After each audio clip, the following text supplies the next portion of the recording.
You're welcome, great leaders. This moment, we will be talking about zone, which is where conflict can be domiciled. When we reside conflict within the blue zone, it makes for safety.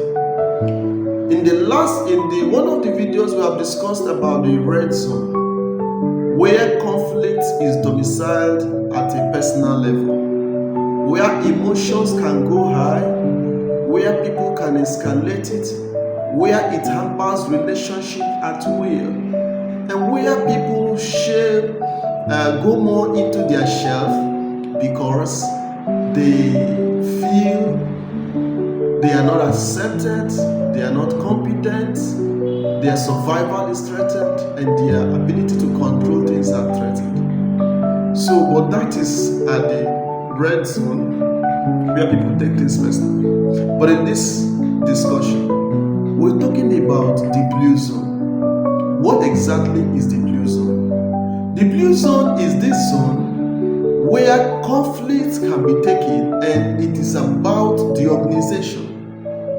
It is about the goal of the organization. Our response to conflict in this zone is more professional and not personal. Our relationship with individual team members or people will not be hampered because our focus is on organizational growth and development. And so when conflict resides within the blue zone, we are still in our safe space, and everybody is still in the safe space. Our culture will not be toxic. All right, the environment will still not be toxic because it is human, it is the people, it is the players that create the environment. And so when we allow conflict to reside within the blue zone, we will be safe.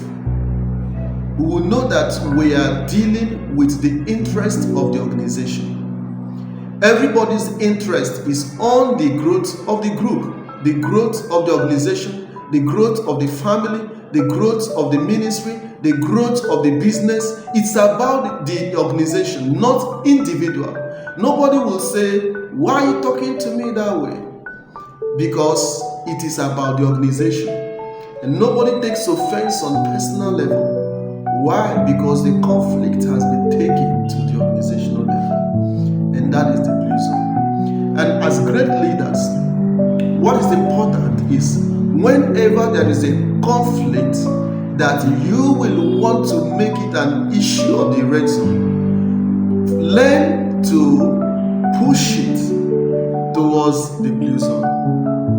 And in our subsequent videos, we will show you we'll discuss how to channel conflict away from the red zone where it hampers your relationship with people, where you have become the purveyors of the conflict because you've made it a personal issue.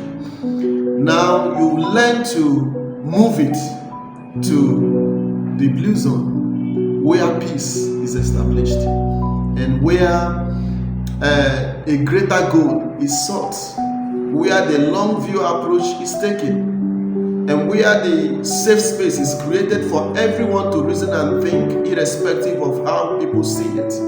Because at the end of the day, we are mindful of the organizational growth, the growth of the team, the growth of the organization, and the growth of the community. And that is very, very important. Bringing conflict within the blue zone makes it imperative for us to look for solutions that are more professional and then address ourselves in a more professional ways and attend to issues in a more professional way, attend to issues with decorum, with sense of regard and respect for one another, because the conflict is within the blue zone. We learn to do this when we grow in our leadership capacities.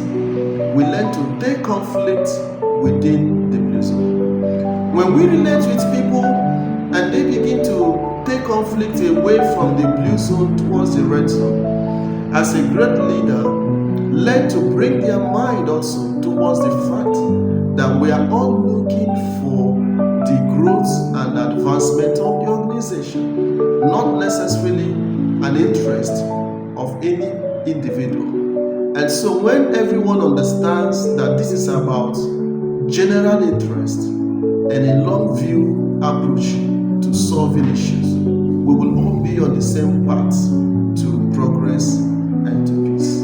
So in a nutshell, allow conflict, learn to bring conflict away from the red zone to the blue zone, where growth is possible, where advancement is critical, and where peace can be established.